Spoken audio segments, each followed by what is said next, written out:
Oi, pessoal. Dando continuidade ao estudo do Prolog, hoje nós vamos falar sobre fatos e regras. Um programa em Prolog ele é basicamente criado utilizando esses fatos e essas regras.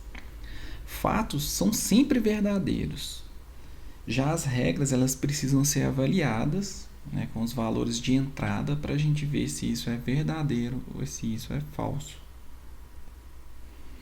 Aqui na tela nós temos dois exemplos de fatos, como que é a sintaxe. Então aqui eu tenho um fato que está escrito homem X. Então o que eu quero dizer com isso? O que isso significa? Significa que X, X é um átomo, que está em minúsculo, X ele é um homem. O outro exemplo é X é genitor de Y. Então é dessa forma que nós conseguimos descrever fatos no Prolog. Lembrando de colocar o ponto final para encerrar esse fato. Para entender isso melhor, vamos ver um exemplo. Então aqui eu tenho uma árvore genealógica, que representa aqui uma família em que os círculos vermelhos são mulheres, os círculos azuis são homens. E aqui nós temos a parte hierárquica, genealógica da família. Aqui eu quero dizer que a Pam e o Tom, eles são os pais de Bob. Já o Bob, ele é pai da Ana, e da Patty. E a Patty é a mãe do Jim. Então nós temos esse exemplo aqui e eu gostaria de representar isso na base de conhecimentos do Prolog, usando aquela sintaxe que eu mostrei no slide anterior. Então como que a gente pode fazer isso? Na nossa base de conhecimentos, vamos criar esses fatos que representam a nossa realidade, a realidade do problema que a gente vai atacar. Então o que eu posso falar aqui? Eu posso falar aqui, mulher Pam, e finalizo com um ponto final, que eu quero dizer que a Pam é uma mulher. Ao mesmo tempo, eu quero falar que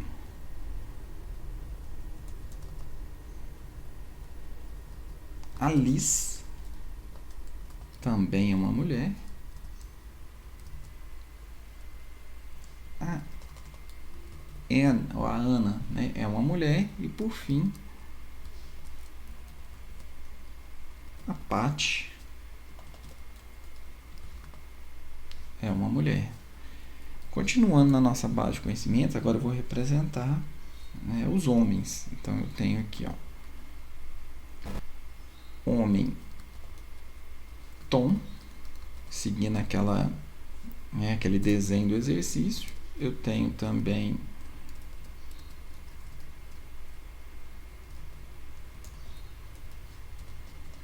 o Bob e eu tenho o Jim. Então aqui eu consegui representar as pessoas e se elas são do sexo masculino ou feminino. Só que o que falta representar? Falta representar a hierarquia. Para isso eu vou usar o nome de genitor, ou seja, que gere. Então o que eu quero dizer é que a Pam ela vai gerir o Bob. Ao mesmo tempo, o Tom também gere o Bob, ou seja, eu tenho o pai e a mãe do Bob aqui, nessa regra que eu acabei de criar. Vamos relembrar aqui a hierarquia.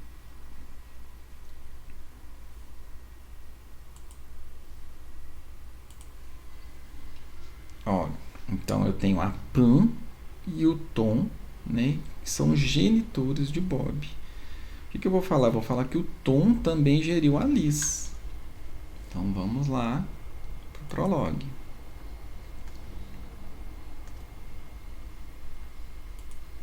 Então aqui eu tenho genitor, que o Tom ele geriu a Liz.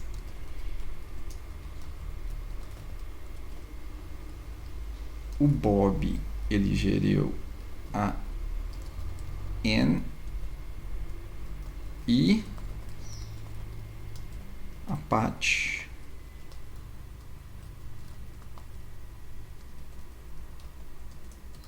E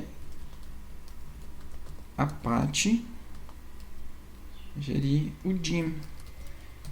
Acabei de construir a base de conhecimentos, né, que representa aquele problema que eu exibi no slide.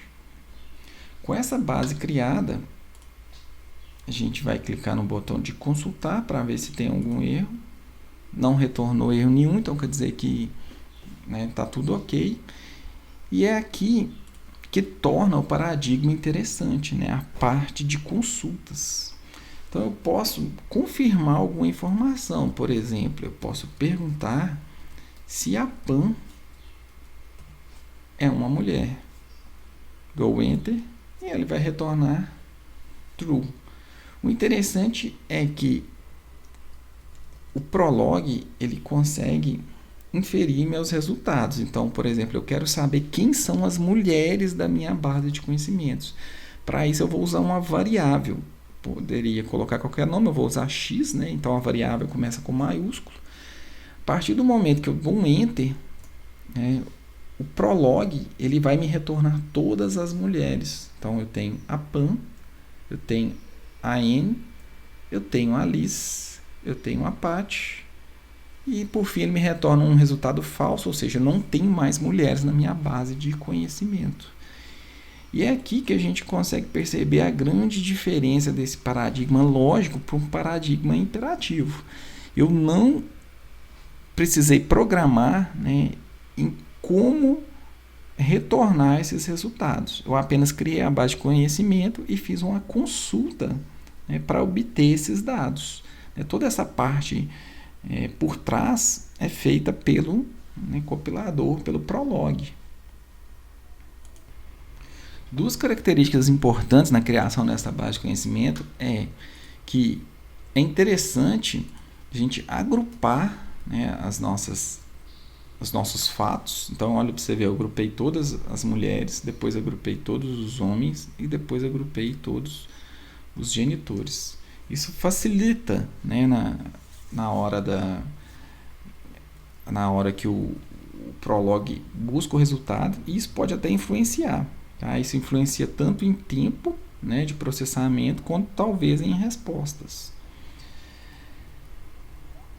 Outra questão interessante é que, né, o nome que eu dei para o meu fato a gente chama essa parte aqui em que eu selecionei de funtor. Então eu tenho um funtor que chama mulher, eu tenho um funtor que chama homem e eu tenho um funtor que chama genitor. Dentro dos parênteses, né, a gente chama a quantidade de aridade. Então aqui eu tenho vamos dizer assim, um átomo. Então eu tenho a aridade 1. No genitor eu tenho 2 átomos aqui. Então a gente chama isso aqui de aridade 2. Para a gente ver mais alguns exemplos, eu gostaria de saber quem são os filhos de Bob. Então, como que eu faria essa consulta? É muito simples. Vou usar o funtor genitor. Eu vou usar o átomo Bob, ou seja, Bob ele geriu quem? Né? Quais são os filhos? Como que eu faço isso? Usando uma variável. No caso, eu vou repetir o mesmo nome da variável x. Fecho o parênteses, coloco um ponto e dou Enter. Nesse caso, o Prolog vai me retornar que os filhos são a Anne e a Patty. Então, se a gente voltar lá no slide e olhar o diagrama, nós vamos ver que está correto. Quais são os filhos de Bob? São a Anne e a Patty. Bom, e como que o Prolog, né, me dá esses resultados? Como que é feito tudo por trás dos panos, né, para a gente obter esses resultados. O Prolog ele utiliza essas 5 técnicas listadas aqui. Eu tenho matching, eu tenho a unificação, eu tenho a resolução, a recursão e o backtracking. Então, de acordo com a nossa base de dados, ele pode usar um ou dois ou todas essas técnicas, né, para retornar o resultado correto. Então, o que é o matching? Ele checa se determinado padrão está presente. Então, nessa base de conhecimento que eu acabei de mostrar para vocês, se eu tivesse feito uma consulta, por exemplo, de tio, N é tio de quem? Né? Existe o funtor tio? Não existe. Então, não existe matching, né, nessa consulta. O que é a unificação? A unificação substitui o valor das variáveis. Então, depois que a gente achou o funtor correto, né, os átomos são substituídos por variáveis para, né, buscar esse valor, para ver se esse valor é verdadeiro ou falso. Talvez um fato ele use outros fatos, outras regras, né, que a gente vai ver mais para frente. E isso a gente chama de resolução. Então, talvez para a gente resolver um fato, resolver uma regra, a gente usa de outros fatos ou de outras regras. Isso a gente dá o nome de resolução. E a recursão? Recursão é quando uma regra ela chama, né, outra regra ou a própria regra, né, nesse caso tem que ser a própria regra, para resolver um determinado problema. E o backtrack? O backtrack é o que? A possibilidade de que a gente achou um resultado, mas a gente pode ter mais resultados, né? Que foi o caso que eu dei o exemplo do Bob. O Bob ele tem 2 filhas. Então, quando o Prolog acha uma resposta verdadeira, ele não pode parar a sua execução. Ele tem que continuar a verificar a base de conhecimentos até, né, encerrá-la para ver se tem mais resultados. Agora no slide a gente tem um exemplo, né, dessas etapas durante a consulta. Então eu tenho a parte do trecho aqui da nossa base de conhecimento, né, onde que eu tenho 4 fatos verdadeiros e eu posso fazer uma consulta em que eu quero saber, né, quem são os filhos de Tom. Né? Então como que isso é feito? A primeira coisa que acontece é a unificação. Né? Então eu tenho uma variável x que no caso ela é unificada com o Bob. Nesse caso, acontece um matching, ou seja, eu tenho funtor genitor com aridade 2, né, onde que o primeiro átomo é Tom e o segundo átomo passa a ser Bob. E a gente tem uma resposta verdadeira, ou seja, ocorreu um matching, né, então ele vai retornar para a gente no console, no command, e a consulta não para por aí, né? Então ocorre um backtrack para ver se a gente encontra mais resposta. Caso não tenha mais resposta, né, o Prolog retorna no ou false, né, de acordo com a versão que você está usando aí. E é dessa forma que a gente tem, né, esse primeiro exemplo. Um segundo exemplo, eu quis saber quem que é o pai de Bob, né? Então X é o genitor de Bob. Então, a gente tem algumas etapas, né, e essas etapas estão descritas aí no slide, onde que acontece a unificação, o matching, né, a gente tem um backtrack, onde acontece outra unificação, outra matching e outro backtrack, até que, né, a gente não tem mais soluções da nossa base de conhecimento e a consulta é encerrada. Bom, para ver se você está entendendo, eu coloquei aí no slide um exercício onde a gente tem uma base de conhecimentos, de uma cadeia alimentar, né, e a gente fez as seguintes perguntas. Né? Quem são as plantas?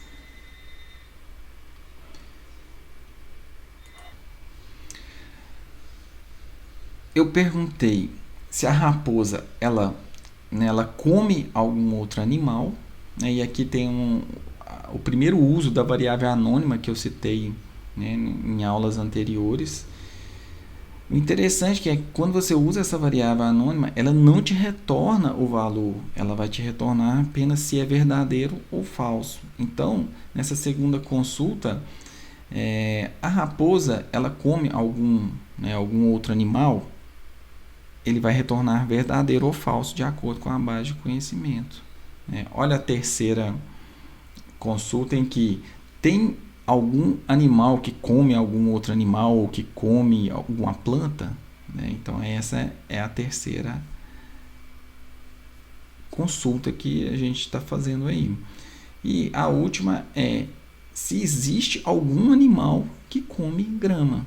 O que é interessante aqui? É que você mesmo, sem executar o Prolog, analise e tente fazer mentalmente todas essas etapas que eu acabei de citar no slide anterior. Então você vai fazer o matching, você vai fazer a unificação, você vai fazer o backtrack até chegar os resultados aí. Depois, por fim, você pode checar no Prolog, para ver se o seu pensamento está correto.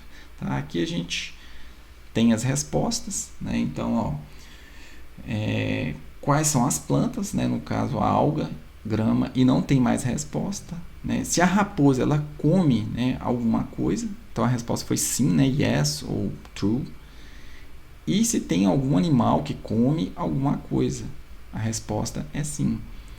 E a última consulta, quais são os animais que comem grama? A gente tem os resultados aí exibidos no slide. Então aqui nós temos alguns exemplos de consultas que a gente pode fazer nessa base de dados. Mas essas consultas elas podem ficar mais complexas, com um determinado problema que você tem para resolver. Então é aí que entram as regras. As regras elas vêm para facilitar tanto o entendimento da sua base de conhecimento, quanto para te ajudar a fazer essas consultas. As regras elas são equivalentes a uma forma de lógica de primeira ordem.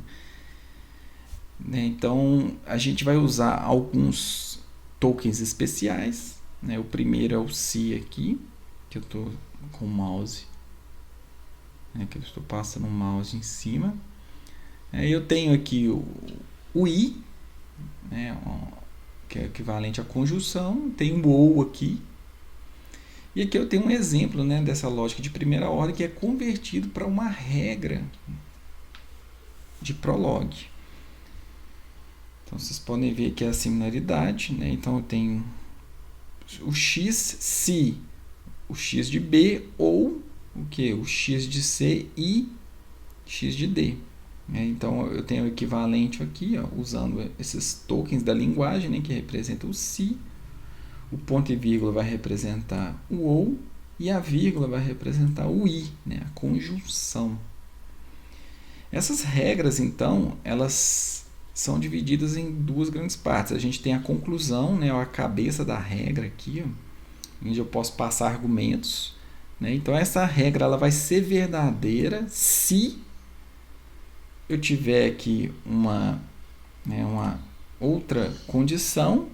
E eu posso ter um conectivo para ligar com outras condições. Esses conectivos, então, são o quê? O ou e o i. E essas regras elas são resolvidas usando as mesmas características, as mesmas técnicas que a gente tinha falado. Então, a gente vai... a gente não, mas o Prolog... ele vai usar a unificação, vai usar o match no backtracking, como foi feito nos fatos, vão ser utilizados em regras, para retornar um valor dizendo se essa consulta é verdadeira ou falsa. Para exemplificar o uso de uma regra, vamos supor que eu queria saber quem são os filhos de determinado pai, ou mãe. Então, como é que a gente faria isso? Usando a sintaxe que eu acabei de mencionar. Então, na nossa base de conhecimentos, a gente pode criar uma regra chamada filho. Vou dar um nome mais bonito aqui, que vai chamar prole. Então, eu quero dizer o quê? Se x é prole de y. E aí, então, a gente tem a nossa condição, a nossa cabeça aqui, da regra, e eu vou colocar um se. Então, isso é verdade. X vai ser prole de y simplesmente a gente inverter o fato do genitor aqui, ó. Então a gente pode vir e falar assim, ó, se o y ele geriu x, né, então quer dizer que x é filho de y. Então eu consigo, né, dar uma semântica melhor para minhas consultas e eu crio regras, né, para me auxiliar. Então, feito a regra, eu vou consultar a base, ó. Fiz a consulta, não retornou erro. Eu posso vir aqui embaixo e utilizar essa regra recém-criada, né? Então eu quero saber assim, ó, se o Bob ele é filho da Anne. Bob ele é prole de Anne.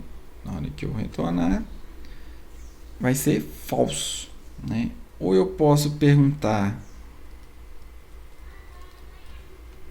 da seguinte forma: se o Bob ele é prole de quem, né? Ele é filho de quem? Olha que interessante. Vou dar um enter, da Pam e do Tom, né? De mais ninguém. Outro exemplo, né, de uso dessa regra que eu acabei de criar, ó, poderia fazer da seguinte forma, onde eu quero saber aqui, quero saber se Tom tem algum filho, né? Então, se eu apertar Enter aqui, ele vai retornar verdadeiro. Vamos praticar mais um pouco, ó. Por exemplo, eu poderia criar uma regra mãe, né? Então eu quero saber assim, ó, se x é mãe de y. O que significa isso? Significa que para x ser mãe, ela tem que ser genitora. Ó. Então x tem que ser genitor de y. Só que ela tem que ser mulher. Então eu vou usar um i, né, mulher. Então a x tem que ser mulher. Acabei de criar mais uma regra para minha base de conhecimento. Vamos consultar aqui para ver se tem algum erro. Não tem nenhum erro. Eu poderia avançar mais ainda, ó, e criar uma regra chamada avós. Eu quero saber se x é avô de z. Olha que interessante. Eu poderia fazer da seguinte forma. Vou digitar aqui para ver se vocês conseguem acompanhar o pensamento. O que eu vou fazer? Eu vou pegar os filhos de x, né, que vão ser retornados na variável y, e aí eu vou pegar, né, os filhos de y e vou retornar na variável z. Se o que tiver em z e o que tiver em x for igual ao que foi passado aqui como, né, como consulta, como valor da consulta, ele vai retornar true ou false.